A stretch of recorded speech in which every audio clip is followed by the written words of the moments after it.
Hello everyone, स्वागत है एक बार फिर से आप सभी का शिक्षा संकल्प के इस यूट्यूब प्लेटफॉर्म पर। कैसे हैं आप लोग सभी दोस्त, सभी साथी, बताइएगा।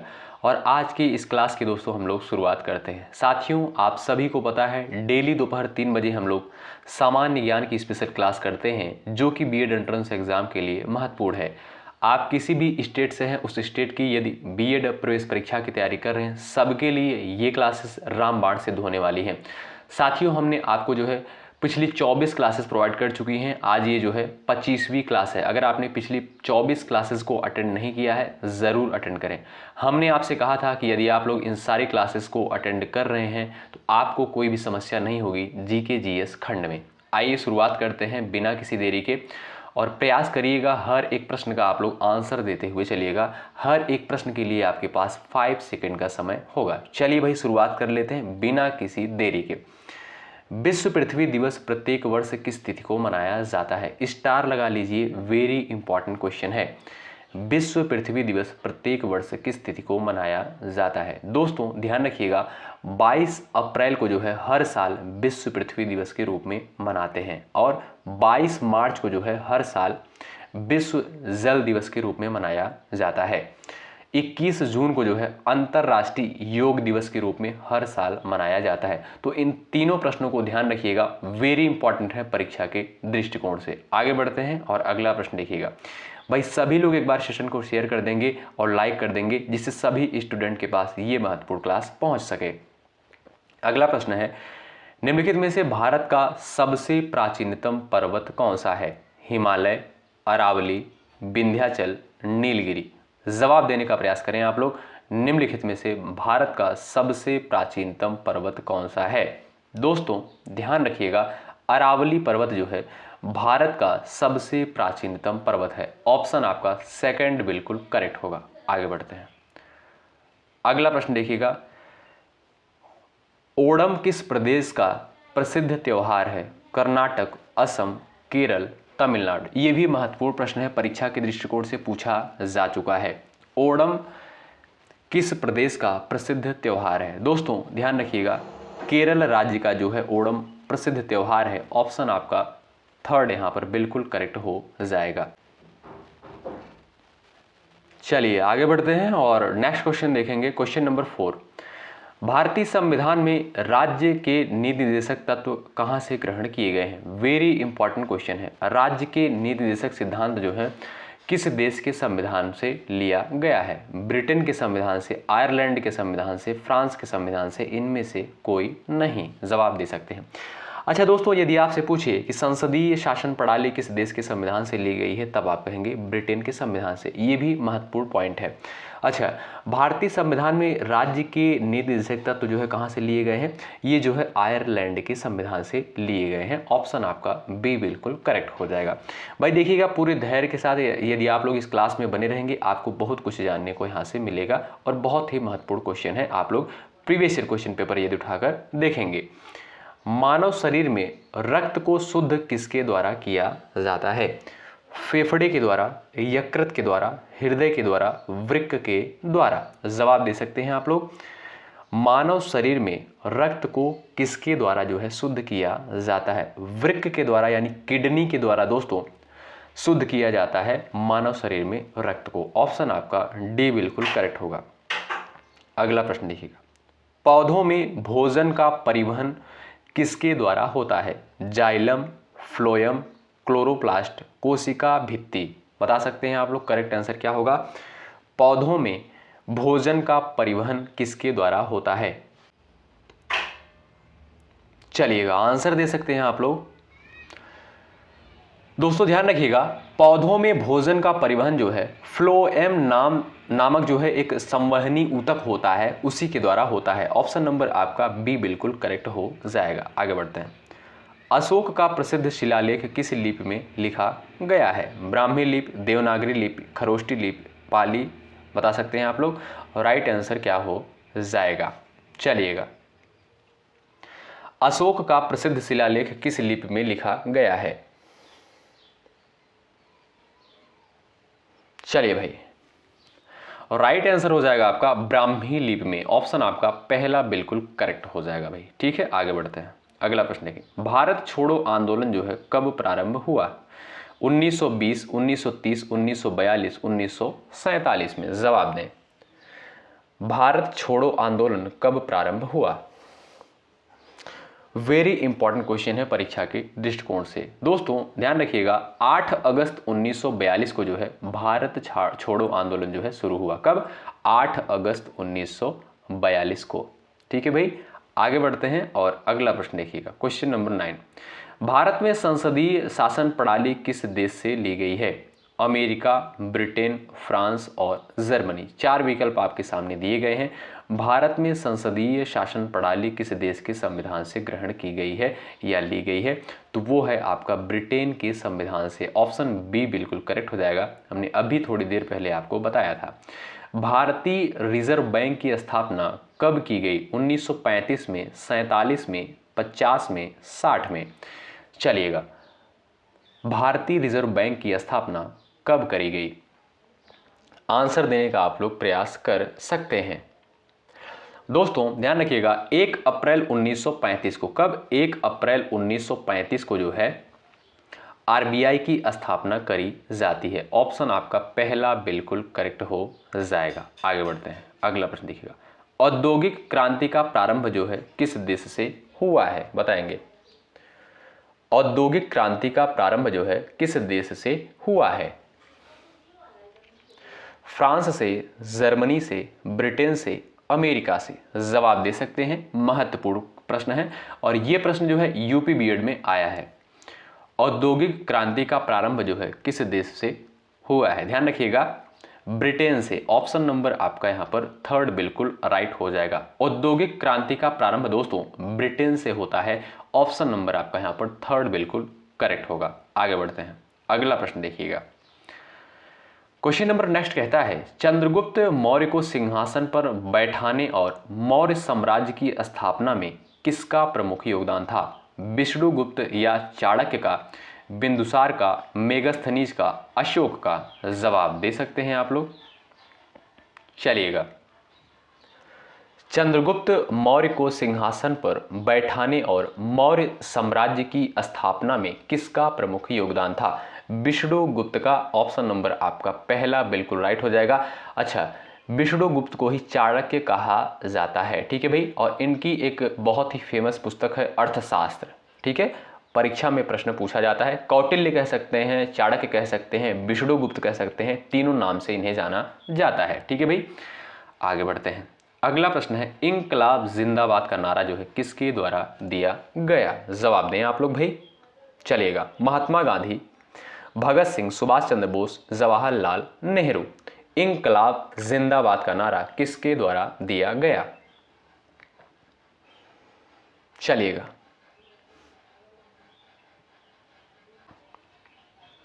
दोस्तों ध्यान रखिएगा, इंकलाब जिंदाबाद का नारा जो है भगत सिंह के द्वारा लगाया गया था। ऑप्शन बी आपका करेक्ट हो जाएगा। और महात्मा गांधी के द्वारा जो है करो या मरो का नारा दिया गया था। और सुभाष चंद्र बोस के द्वारा जो है तुम मुझे खून दो मैं तुम्हें आज़ादी दूंगा। ठीक है भाई, ये तीनों स्लोगन महत्वपूर्ण है परीक्षा के पॉइंट ऑफ व्यू से। अगला प्रश्न देखिए, कौन सा शहर भारतीय स्वतंत्रता आंदोलन के दौरान साबरमती आश्रम के लिए प्रसिद्ध है? मुंबई, अहमदाबाद, दिल्ली, कोलकाता। कौन सा शहर जो है भारतीय स्वतंत्रता आंदोलन के दौरान साबरमती आश्रम के लिए प्रसिद्ध है? अहमदाबाद। ऑप्शन नंबर आपका बी बिल्कुल करेक्ट हो जाएगा। अगला प्रश्न देखिएगा, रेगिस्तान की भूमि के रूप में किस भारतीय राज्य को जाना जाता है? राजस्थान, गुजरात, पंजाब, हरियाणा। चलिए भाई, रेगिस्तान की भूमि के रूप में किस भारतीय राज्य को जाना जाता है? तो वो है आपका राजस्थान। पहला विकल्प आपका दोस्तों बिल्कुल राइट हो जाएगा। ठीक है, अच्छा, क्षेत्रफल के आधार पर अगर देखा जाए तो भारत का सबसे बड़ा राज्य कौन सा है? वो है आपका राजस्थान। अच्छा, जनसंख्या के आधार पर अगर देखा जाए भारत का सबसे बड़ा राज्य कौन सा है? वो है आपका उत्तर प्रदेश। आगे बढ़ते हैं, भारत का सबसे बड़ा नदी द्वीप माजुली जो है किस नदी पर स्थित है? ब्रह्मपुत्र, गंगा, यमुना, गोदावरी। क्वेश्चन नंबर 16 है, आंसर देने का प्रयास आप लोग कर सकते हैं। भारत का सबसे बड़ा नदी द्वीप माजुली किस नदी पर स्थित है? दोस्तों ध्यान रखिएगा, ब्रह्मपुत्र नदी पर स्थित है माजुली द्वीप। ऑप्शन नंबर ए आपका बिल्कुल राइट हो जाएगा और ये भारत का सबसे बड़ा नदी द्वीप है। ऑप्शन नंबर ए राइट है। अगला प्रश्न देखिएगा, निम्नलिखित में से हरित क्रांति जो है किससे संबंधित है? औद्योगिक उत्पादन से, खाद्य उत्पादन से, जल संसाधन से, पर्यावरण संरक्षण से? जवाब दे सकते हैं आप लोग। चलिएगा, निम्नलिखित में से हरित क्रांति किससे संबंधित है? चलिएगा दोस्तों ध्यान रखिएगा, हरित क्रांति का संबंध है खाद्य उत्पादन से। ऑप्शन नंबर आपका यहां पर बी बिल्कुल करेक्ट हो जाएगा। चलिएगा, हरित क्रांति का जन्मदाता जो है किसे माना जाता है, कौन बताएगा? देखते हैं किसका आंसर आता है। अगला प्रश्न देखिए, निम्नलिखित में से भारत में सबसे अधिक रोजगार देने वाला क्षेत्र कौन सा है? सेवा क्षेत्र, कृषि क्षेत्र, औद्योगिक क्षेत्र, खनन क्षेत्र? अच्छा भाई, आपको ये जीके जीएस की क्लास जो प्रोवाइड करी जा रही 3 बजे, ये क्लास आपको कैसी लगती है आप लोग जरूर बताइएगा। अगर आप लोगों को ये क्लास पसंद आ रही है तो ही इस क्लास को कंटिन्यू रखा जाएगा। निम्नलिखित में से भारत में सबसे अधिक रोजगार देने वाला क्षेत्र कौन सा है? वो है आपका कृषि क्षेत्र। ऑप्शन नंबर आपका बी बिल्कुल करेक्ट हो जाएगा। भारत में सबसे अधिक रोजगार देने वाला क्षेत्र जो है वो है आपका कृषि क्षेत्र।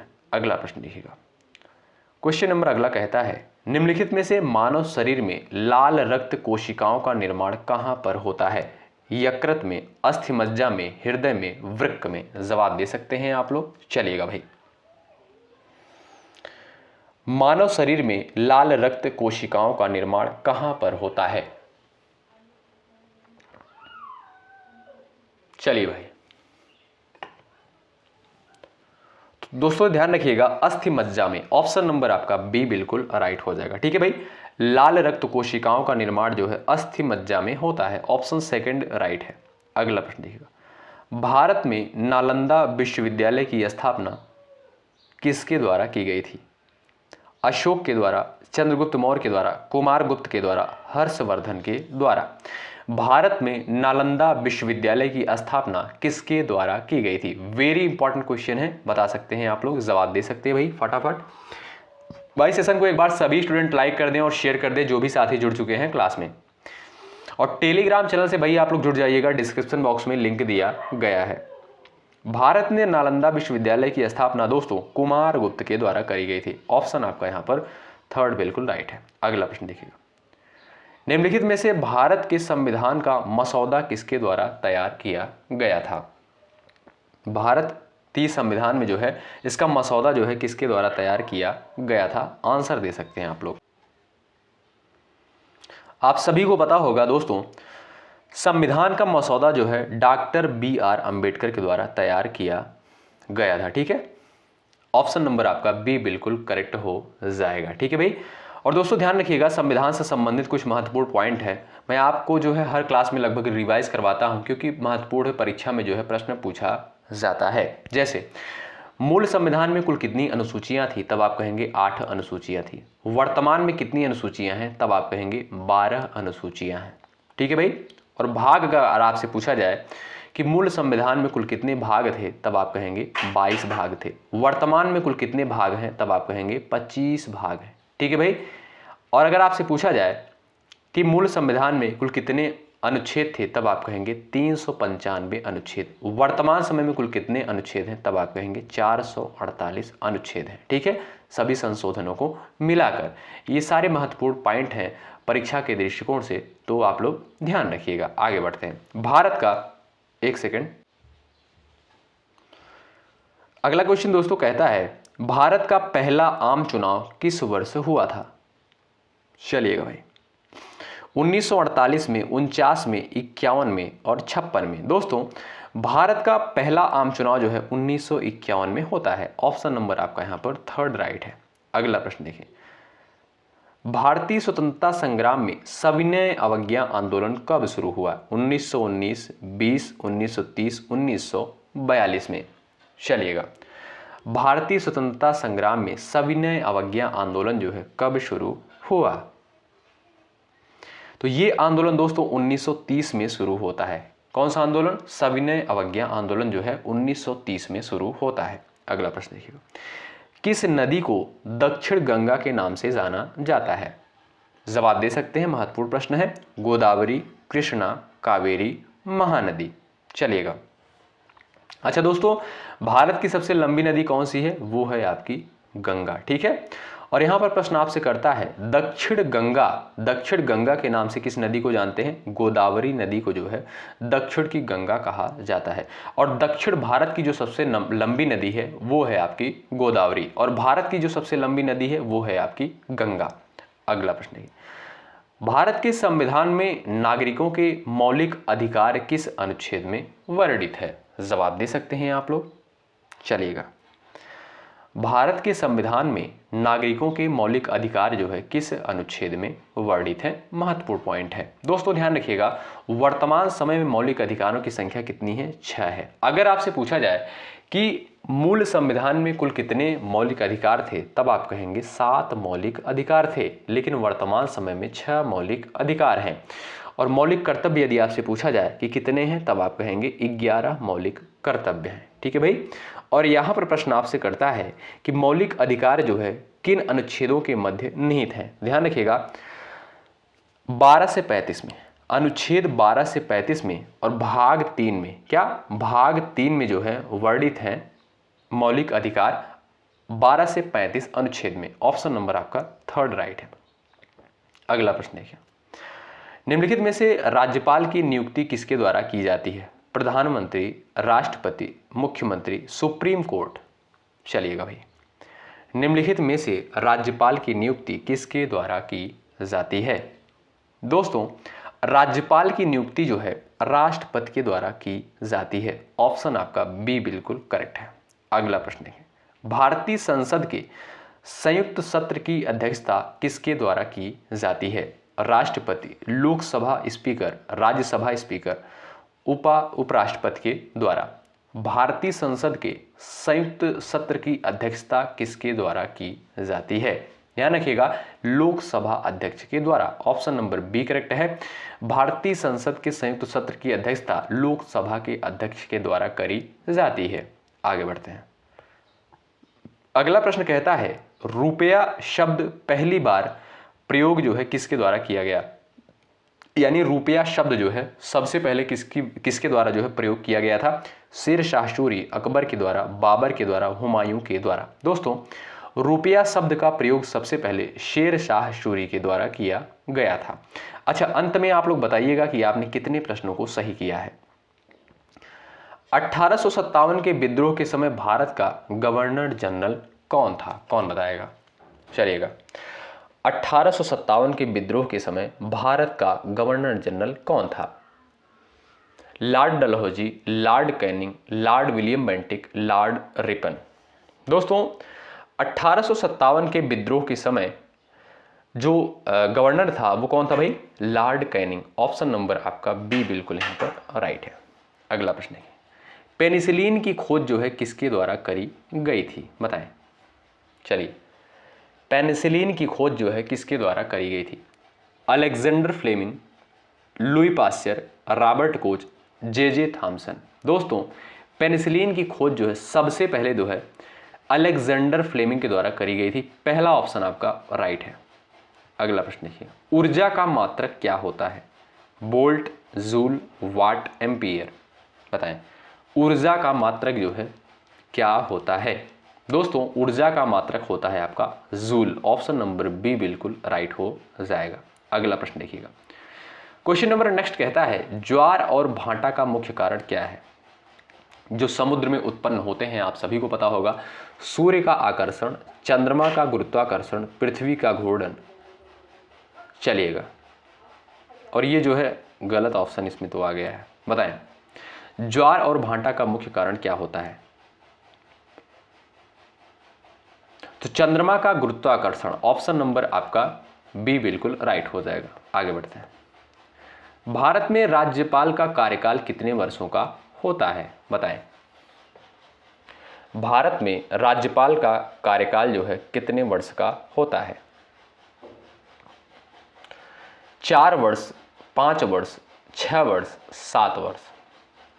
दोस्तों राज्यपाल का जो कार्यकाल होता है वो होता है आपका 5 वर्ष, ऑप्शन नंबर आपका बी करेक्ट हो जाएगा। और लोकसभा के सदस्यों का कार्यकाल भी 5 वर्ष होता है, राज्यसभा के सदस्यों का कार्यकाल भी 6 वर्ष होता है। आगे बढ़ते हैं। संविधान के किस अनुच्छेद में अल्पसंख्यकों के अधिकार का वर्णन किया गया है, बताएं। संविधान के किस अनुच्छेद में अल्पसंख्यकों के अधिकार का वर्णन किया गया है? चलिए भाई दोस्तों ध्यान रखिएगा, अनुच्छेद 29 और 30 में ऑप्शन नंबर आपका पहला राइट है। अगला प्रश्न देखिएगा, गरीबी हटाओ का नारा जो है किसके द्वारा दिया गया था, बताएं। गरीबी हटाओ का नारा जो है किसके द्वारा दिया गया था? महात्मा गांधी, इंदिरा गांधी, जवाहरलाल नेहरू, डॉक्टर मनमोहन सिंह। दोस्तों इंदिरा गांधी के द्वारा जो है गरीबी हटाओ का नारा दिया गया था। अगला प्रश्न देखिए, विद्युत प्रतिरोध का एसआई मात्रक क्या होता है? एम्पियर, वोल्ट, ओम और वाट, बताएं। जवाब देने का प्रयास करें। विद्युत प्रतिरोध का एसआई मात्रक जो है क्या होता है? ओम, ऑप्शन नंबर आपका थर्ड बिल्कुल राइट है। अगला प्रश्न देखिए, भारतीय संविधान में अनुच्छेद 356 जो है किससे संबंधित है? आंतरिक आपात, राष्ट्रपति शासन, राज्यसभा चुनाव, समान नागरिक संहिता, बताएं। भारतीय संविधान में अनुच्छेद 356 किससे संबंधित है? चलिए भाई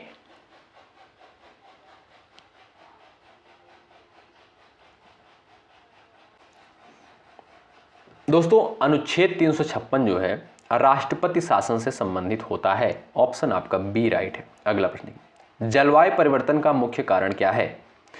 अधिक जलवायु तापमान, अधिक ऊर्जा उपभोग, ग्रीन हाउस गैसों का उत्सर्जन, सूर्य की अधिकतम ऊर्जा। जलवायु परिवर्तन का जो मुख्य कारण होता है दोस्तों वो है आपका ग्रीन हाउस गैसों का उत्सर्जन, ऑप्शन नंबर थर्ड बिल्कुल राइट है। पृथ्वी का सबसे बाहरी हिस्सा जो है क्या कहलाता है? क्रस्ट, कोर, मेटल, इनमें से कोई नहीं। पृथ्वी का जो सबसे बाहरी हिस्सा है दोस्तों वो कहलाता है क्रस्ट, ऑप्शन नंबर आपका पहला बिल्कुल राइट है। अगला प्रश्न, बिस्मिल्लाह खान का संबंध किस वाद्य यंत्र से है? तबला, शहनाई, बांसुरी, इनमें से कोई नहीं, बताएं। बिस्मिल्लाह खान का संबंध किस वाद्य यंत्र से है?